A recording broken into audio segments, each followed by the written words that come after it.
No. Un beso para ti. Come on.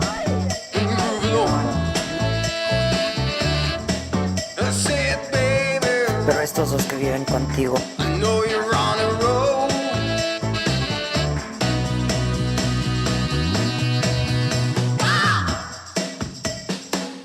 Eduardo Santillán, buen día.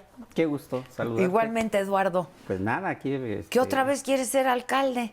Pues por primera ocasión. La vez pasada fui jefe delegacional, entonces... Es diferente, ahora claro, claro. Es lo mismo, pero no es ¿Qué igual. año fuiste en el 2009, 2012. Del Sí. 2009 al 2012. Ahora quieres ser alcalde de Álvaro Obregón, y vas por Morena, Partido del Trabajo y Verde. Así Y Verde. ¿Cómo van las encuestas? Creo que Lía Limón del Partido de Acción Nacional ha remontado, ¿no? Pues fíjate, en términos de la encuesta, a mí no me gusta caer mucho en las guerras de las encuestas, porque la encuesta única, la real y la definitiva, Y la que vale, neta, es la del 6, estoy de la del acuerdo. 6 de junio, ¿no? De ahí en fuera puedes tener como que algunas muestras, puedes tener elementos. Yo te diría, en términos generales, las encuestas telefónicas le va bien a Lía, las encuestas en vivienda me va muy bien a mí, prácticamente en esa hay una diferencia. Y sobre todo en el conocimiento de la gente. Yo tengo niveles de conocimiento de cerca del 70% en la alcaldía. Lía en los mejores números anda más o menos en 25-30%. Entonces, pues eso lo que refleja es, por un lado, yo soy de Álvaro Obregón, nací en Álvaro Obregón, toda mi vida he vivido en Álvaro Obregón, conozco a la perfección todas las colonias, pueblos, barrios, unidades habitacionales de la alcaldía, sus problemáticas, su gente, sus historias, sus lugares emblemáticos.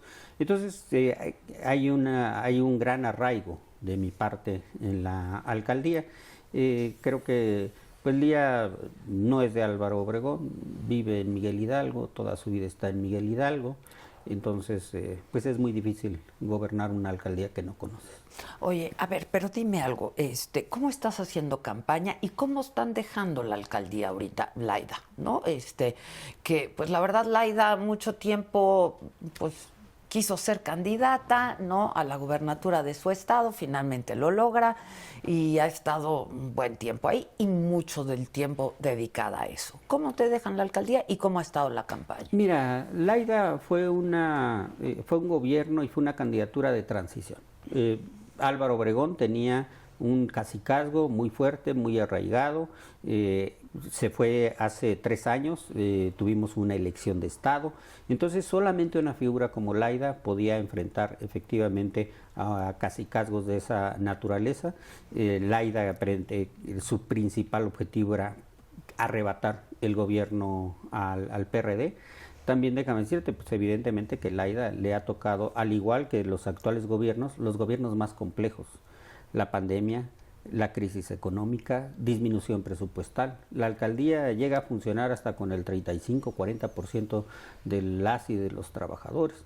Entonces, un año de transición, un año en donde pues tratar de medio arreglar el desastre que nos dejaron. Para que te des una idea, la alcaldía, cuando llegó Laida, detectó 300 millones de pesos en obras no ejecutadas y en materiales no entregados, de los cuales lleva ya ganadas demandas por 200 millones de pesos. Es decir, de esa magnitud era el fenómeno de corrupción. Teníamos fenómenos de corrupción como Presa Ansaldo, que es verdaderamente un monumento a la corrupción, Insurgentes y Altavista. Nos dejaron botado el tren México-Toluca, lo consideraron en 45,000 millones de pesos, luego terminó en 90,000 millones de pesos. Y después viene la pandemia. Entonces, sin lugar a dudas, han sido gobiernos muy complejos en la ciudad. Ahora nos corresponde a nosotros en esta nueva etapa de la alcaldía fortalecer el gobierno de Álvaro Obregón, y eso lo que nos debe de permitir es precisamente mejorar la infraestructura, mejorar la calidad de los servicios, reforzar la calidad de los espacios públicos y hacer un gobierno muy, muy cercano. Entonces, Álvaro Obregón en sí mismo tiene problemáticas muy fuertes, problemáticas muy graves, pero en los próximos años tendremos inversiones fundamentales. Vamos a concluir el Tren México-Toluca, vamos a tener la cuarta sección del Bosque de Chapultepec con una Universidad de la Salud, con una sede de la Cineteca Nacional, con un museo. Vamos a tener la estación Santa Fe Pueblo, Santa Fe Corporativo, tendremos una preparatoria, en fin, más de 40,000 millones de pesos en inversión. Eso aunado con el mejoramiento de los servicios públicos, pues sin lugar a dudas que nos va a generar mejores condiciones. ¿Qué es lo que estás ofreciendo tú, Eduardo? ¿Por qué la gente tendría que votar por ti? Mira, porque representamos un proyecto de cambio, de transformación, porque hay mucha claridad en la alcaldía, conozco la problemática por colonia por colonia. ¿Cuáles son estas problemáticas? Los tres principales es seguridad, es agua y movilidad. Híjole, Esos son es los que tres. es recurrente en prácticamente pues la mayoría de las alcaldías de esta ciudad. Así es, porque son los problemas también de las grandes ciudades del mundo. En materia de seguridad tenemos que hacer un trabajo muy cercano, muy estrecho, muy coordinado con los tres niveles de gobierno. Necesitamos tener policías comunitarias, vamos a tener una policía violeta, vamos a tener una defensoría de las mujeres, que va a ser algo muy importante, que va a permitir asesorar a las mujeres, y vamos a llevar gratuitamente 2 juicios. El juicio de divorcio para las mujeres violentadas. A veces una mujer no se separa porque le cuesta 5,000 pesos el divorcio. Tendría que ser gratis y en automático, ¿no? Entonces vamos a establecer el juicio gratuito. Yo lo digo, yo voy a ser el padrino de los divorcios en Álvaro Obregón. Hay padrinos para las los bodas, matrimonios. pero no hay padrino para los divorcios, ¿no? Voy a ser el padrino de los divorcios. ¿Y cuál es cuál es la principal causal de divorcio? Violencia familiar. No, el matrimonio. Sin duda, sin duda. Entonces tenemos que trabajar eso. Vamos a hacer el primer divorcio colectivo, ya te estaremos invitando. Hay bodas colectivas, pues vamos a tener el primer divorcio colectivo. El otro tema, el otro juicio que vamos a llevar para mujeres va a ser el de pensiones alimenticias. También es un grave problema para las mujeres, para las madres solteras, que hay un abandono de los menores. Entonces, y los juicios de pensión alimenticia se vuelven muy complejos, desgastantes y costosos. Y tardados. Y entonces no se resuelve el problema. Entonces, efectivamente, tenemos que reforzar esa parte. Vamos a echar a andar un programa de créditos para mujeres, 10,000 créditos anuales para mujeres, lo que va a implicar créditos sin intereses a la palabra, que serán 170 millones de pesos para mujeres microempresarias, y que vamos a reforzar de manera importante, ¿no? Los servicios públicos tenemos que mejorarlos. Yo me asumo, quitando toda la parafernalia y todo el show que implica ser alcalde. El alcalde no es más que el jefe de mantenimiento de la alcaldía. Es el encargado de que la alcaldía funcione bien y que la alcaldía tenga, que haya agua, que la luminaria esté prendida, que el bache se tape, que el árbol se pode, que la Pero policía, no lo hacen. ¿no? Es que, ¿qué es lo que sucede? Cuando desconoces la alcaldía y cuando tienes ocurrencias, pues entonces dispersas los recursos, ¿no? Dicen que es poco el amor para gastarlo en celos, ¿no? Son pocos los recursos para gastarlos en ocurrencias o en cosas no prioritarias. La gran ventaja mía es que conozco perfectamente bien la alcaldía, sé que no hay que inventar el agua tibia, que no necesita uno andar inventando cosas nuevas, sino garantizar que la alcaldía esté funcionando bien. Y entonces, hacia allá vamos a dirigir nuestros esfuerzos para tener una alcaldía que funcione. Esfuerzos y recursos. Así es. A ver, ahora, tú me hablabas de mujeres. Y sobre ti hay señalamientos en sentido de que es la colectiva feminista, por ejemplo. Las Brujas del Mar te señalan en redes sociales de proxeneta y dicen que tienes vínculos con trata de mujeres. Me parece que esto pues es gravísimo, es muy delicado, ¿no? ¿Y qué dices al respecto? Porque mira, te puedo decir que eso es falso de toda falsedad. Que no solamente en mi carrera profesional, política, sino personal, tengo un historial absolutamente impecable. Nunca he estado involucrado en ningún escándalo de ninguna naturaleza. Créeme que no te hago la pregunta pensando en que me vas a decir, no, sí soy, ¿no? Sino, ¿por qué te hacen estas acusaciones? O sea, mira, porque cuando no encuentras sustancia para atacar a alguien en su gestión, en su gobierno, en su paso por el Congreso. Yo tengo más de 25 años de trabajo político en Álvaro Obregón. Entonces, Antes con el lamentablemente, PRD. Antes con el PRD. ¿De qué grupo y del siempre- PRD? Yo he formado parte de IDN en el PRD. Cuando no encuentras eso, y es muy lamentable... Con que el profesor. Con el profesor René, y cuando no encuentras solidez para atacar a alguien, hoy es muy fácil también usar la mentira. ¿Por qué razón? Porque si tú dijeras, es que en mi caso hay una imputación, hay una denuncia, hay alguna circunstancia, no existe absolutamente nada. Yo te puedo decir con mucho gusto, nunca he sido parte de una carpeta de investigación, ni de una averiguación previa, ni de una demanda civil, penal, laboral. Nunca he sido sancionado en términos administrativos. Nunca he ido a parar ni al torito. No solamente eso, vengo yo de presidir la Comisión de Justicia del Congreso de la Ciudad de México. Entre varios temas que logré dictaminar y apoyar en el Congreso fue la ley Olimpia, por ejemplo, en materia de violencia digital en la ciudad. Aquí sacamos la ley Ingrid para proteger a las víctimas. Se aumentó Cuando ocurrió lo de exacto. Ingrid, claro. Aquí se aumentaron las penas de feminicidio, se agravaron las lesiones a mujeres cuando hay una razón de género. Aquí establecimos el hecho de que existiera un banco de ADN. Aquí se estableció el registro de agresores sexuales. Todas esas materias pasaron por mi comisión. Entonces no solamente es una mentira absoluta, sino que al contrario, una de mis principales fortalezas es la defensa de las mujeres. Entonces, mientras algo es muy difícil probar hechos falsos, ¿no? No hay manera, ¿no? Son incomprobables. Son incomprobables por la propia falsedad. Lo que sí puedo yo decir es, sí se puede comprobar mi compromiso con las luchas y con las causas de las mujeres, medida en mi actuación permanentemente en toda ¿Has tenido mi algún carrera. enfrentamiento con este colectivo No. Brujas de Mar? Es que otra vez, me parece, y estarás de acuerdo conmigo, son acusaciones muy Muy serias, muy graves, ¿no? No, al contrario. Que en todo caso tendrían que ser Claro. denunciadas. Al contrario, mira, yo aprovecho este espacio para pedirles la oportunidad de podernos reunir, ¿no? De poder platicar. Yo firmé, por ejemplo, un compromiso en contra de la trata de personas con más de 70 organizaciones. Yo me he comprometido a que Álvaro Obregón, uno de los ejes fundamentales va a ser el combate a la trata de personas, que es un problema sumamente grave y un tema muy en la complejo. alcaldía.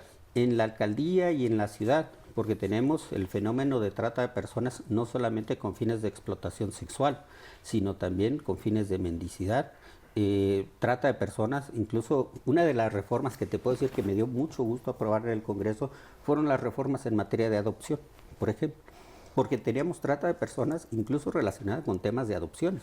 ¿Y eso qué implicaban? Adopciones, sobre todo que se daban en el extranjero, que no se le daba seguimiento a la persona adoptada. Entonces, de repente, la ciudad perdía el conocimiento de qué pasaba con la persona que había sido adoptada. Hoy las reformas que implementamos se le tiene que dar seguimiento para saber qué pasó con una persona adoptada en nuestra ciudad. Entonces, tenemos que hacer efectivamente el tema de trata de personas. Para mí es efectivamente uno de los más graves, porque prácticamente las ganancias que deja son semejantes a la del narcotráfico y todos tenemos que hacer un trabajo. Me ha tocado hacer un trabajo desde el legislativo y ahora haremos también un trabajo muy importante desde la parte administrativa. A mí me parece que es urgente entrar en la regulación de giros negros, de antros. Se tiene que entrar en una revisión. Y hay un gran debate, tan solo en materia de tratas, entre la legalización o no del trabajo sexual. Y es un debate que genera una gran polaridad de siempre, social, ¿no? De siempre, efectivamente. Entonces, yo no solamente no tengo ningún vínculo que tenga que ver con trata de personas, ni con ningún otro delito, y al contrario, considero que soy un aliado de las mujeres y un aliado fundamental en este tema tan grave que es el de la trata. ¿Cómo te ha ido en campaña? ¿Qué te dice la gente? Mira, yo te diría, trato de no tener el síndrome del candidato, ¿no? Sí, sí, ese Porque, síndrome del candidato, y ya se hacen, ¿no? O sea, ya. No, entonces, no hay candidato al que tú le preguntes cómo te va, que no te diga muy bien. Vamos, ya ganamos. Y traigo mis encuestas y la gente me recibe muy bien, en fin, ¿no? Porque además, pues la gente ya le tomó la medida a los candidatos. Claro. Entonces ya, hoy la gente ya prácticamente dice, qué bonito candidato, ¿qué trae usted? Usted da gorritas, qué bueno. Deme la gorrita. Deme la gorrita, a ver, oiga, me tomo una foto con usted, en fin. Entonces creo que no puede irse uno con la finta. Yo te diré, a mí me da mucho gusto visitar Álvaro Obregón, porque la he recorrido muchas veces, y encontrar, por ejemplo, muchos amigos, muchas personas. Hay historias muy, muy interesantes. Esta semana me encontré con una niña que me dijo, oiga, yo estoy muy agradecida con usted porque gracias a usted nací. ¿Pero qué pasó? Mira, hace 10 años... No me vayas a balconear. Me han salido sobrinos, me han salido ahijados, ¿no? No me ha salido todavía ningún hijo, ninguna hija. Entonces me dice, gracias a usted nací. Dices, ¿qué onda, no? ¿Qué pasó? Me dice, hace 10 años, ¿sí? Mi mamá no tenía dónde llegar a un hospital, no la atendían. Yo tenía 5 meses de gestación. Le hablaron a usted habló al hospital, logramos que entrara mi mamá, estuve yo 5 meses en la incubadora y logré nacer. Y entonces toda mi vida he crecido sabiendo que usted hizo esto y ahora que lo veo le quiero agradecer, ¿no? Entonces, cuando te encuentras eso, cuando te encuentras efectivamente, pues, ahijados, ¿no? Oiga, es que usted, yo tuve un programa hace 10 años, que era Caminito de la Escuela, les dábamos zapatos a todos los niños y niñas, y les dábamos lentes a todos los niños y niñas de educación primaria y secundaria. Y ahora me da mucho gusto que en los recorridos la gente me dice, usted me dio mis zapatitos, oiga, que usted me dio mis lentes. Entonces, cuando vas encontrando eso, a mí me da mucho gusto recorrer Álvaro Obregón y que no me platiquen ninguna problemática nueva. Conozco cuál es el problema, cuál es el origen. Lo mismo los grandes problemas de Santa Fe o del Pedregal, que en las zonas de Tlacuitlapa, de Chamontoya, ¿no? Les decía yo que si hacemos un rally con las y los candidatos, decía, a ver quién sabe identificar el Paso Chacabuco o el Paso del Nahual, ¿no? ¿Quién conoce? He ido a todas las fiestas tradicionales de Álvaro Obregón, Santa Rosa, San Bartolo, Santa Fe. Conozco todas las historias de Álvaro Obregón, por qué llegó Vasco de Quiroga a Santa Fe. Dato curioso, las únicas momias reales de este país son las que están en Álvaro Obregón. ¿A poco? Las de Guanajuato no son momias. ¿Qué son? Son cuerpos que están bien conservados. Son cuerpos que no tuvieron ningún proceso de momificación, que por el subsuelo de minerales, de temperatura, se conservan bien, ¿sí? Y que tienen un proceso muy lento de descomposición, pero no son momias. Las únicas momias del país son las momias de San Ángel, del convento del Carmen, que no es convento, es monasterio, porque no había monjas, había monjes. Entonces, cuando conoces toda la alcaldía, sus problemáticas, su gente, se vuelve una campaña muy interesante, porque no haces turismo electoral, ¿no? Y el turismo electoral pues vas y conoces una alcaldía que no conoces, ¿no? Imagínate conocer 257 colonias en 60 días, es imposible. Conocer la problemática de esas, conocer a su gente, sus fiestas, sus tradiciones. Me decían que en una reunión de Lía Limón decía que ella no conocía la Feria de las Flores, ¿no? Que no sabía de la Feria de las Flores, o que iba a poner, que iba a cambiar el drenaje en el Pedregal, en suelo volcánico, ¿no? Entonces, por eso es una campaña muy intensa. Además de eso, pues como te repito, todas las encuestas domiciliarias tenemos una ventaja prácticamente de 2-1, y también el ánimo, la percepción. todos los sectores, me he reunido con todos los sectores sociales de Álvaro Obregón, es otra gran ventaja, con la comunidad intelectual, académica, con empresarios, con los mercados, hicimos una rodada hace unos días. Entonces, eso te va dando fuerza y legitimidad en una campaña. Ahora, Eduardo, esta tragedia del metro, comentábamos hace un rato y leíamos un artículo en estos días que Tláhuac se convirtió en la némesis, ¿no?, de Marcelo Ebrard. Pero tú fuiste presidente de la Comisión de Vigilancia de la Auditoría Superior del Distrito Federal. Y ahora, pues, entre ellos tus opositores también, ¿no? Pero, pues, ahí estuviste. Te acusan de que como presidente de esa comisión avalaste información sobre la línea 12 y que ahí se descartaba cualquier irregularidad. Mira, implica un desconocimiento también de la ciudad. Háblanos y de te esto, platico sobre eso. Primero porque la Auditoría Superior de la Ciudad de México tiene una gran ventaja respecto de las auditorías de cualquier otra entidad federativa, y que es que tiene absoluta y total autonomía. Las auditorías que lleva a cabo la Auditoría Superior no pasan por la aprobación del Congreso, ¿sí? Es decir, en algunos otros estados la auditoría hace las auditorías, pasa al Congreso, el Congreso las avala, ¿sí?, y a partir de ahí se hacen efectivas. En el Congreso de la Ciudad de México y en la entonces Asamblea Legislativa, en primera instancia, nunca pasaban, y menos ahora, por el Congreso la autorización del contenido de una auditoría.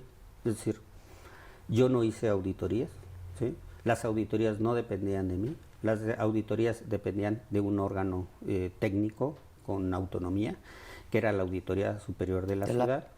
Las propias auditorías que se llevaron a cabo fueron incluso, sobre todo las auditorías financieras, y a partir de ahí es que es un absurdo de repente tratar. Pero entonces, ¿para qué existía el Comité de Vigilancia de la Auditoría Superior?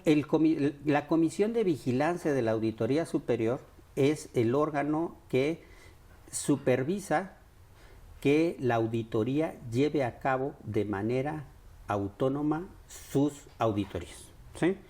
La única función de esta comisión es garantizar la autonomía. Entonces, pues si fuera un tema en donde yo llevé a cabo auditorías de la línea 12, no. Yo avalé auditorías de la línea 12, no. Ni yo ni nadie del Congreso. ¿Descartaste irregularidades? Se encontraron incluso algunos temas administrativos en ese momento, porque las auditorías como tal no se llevaron a cabo sobre la ejecución de la obra en sí misma. Es decir, no era una auditoría sobre la obra, entonces, ¿sí?, sino las auditorías sobre los contratos, sobre la parte administrativa, por qué se modificaron los montos de los contratos. Hubo un cambio en el trazo, que tú recordarás, porque hubo una serie de oposiciones. Entonces, las auditorías versaron principalmente sobre esas circunstancias, y las auditorías las llevó a cabo la Auditoría Superior de la Ciudad.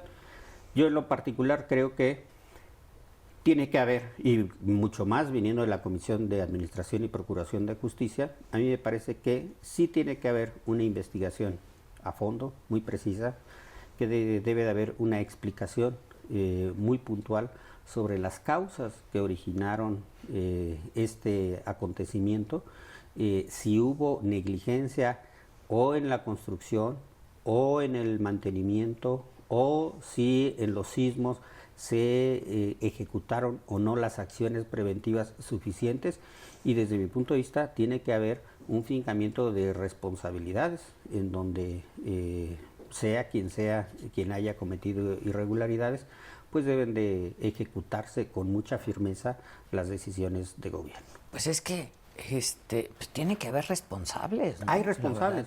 Desde mi punto de vista, hay responsables, y lo que tenemos que determinar es qué responsables hubo y cuál fue la actuación de cada uno de los funcionarios o de empresas, de contratistas, de ingenieros, de supervisores. No es una tragedia que pueda quedar en el olvido, ni pueda quedar impune.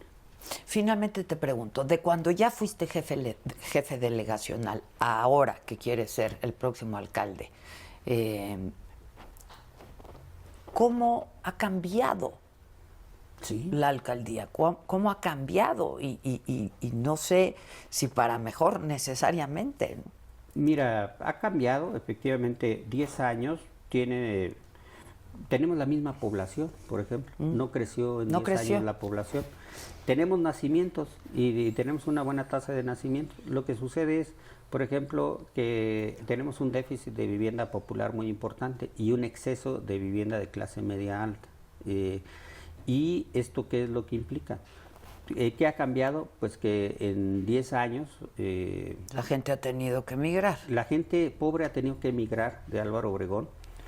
El boom inmobiliario y un cártel inmobiliario, una corrupción impresionante en materia inmobiliaria que permitió obras como Presa Ansaldo, como Insurgentes y Altavista, el corredor de Desierto de los Leones. Entonces creo que eso colapsa servicios, colapsa en materia de agua, colapsa en materia de movilidad. Evidentemente el tema de seguridad también ha sido algo muy importante. A mí me tocó instalar las cámaras de seguridad en Álvaro Obregón y tener una buena época de seguridad.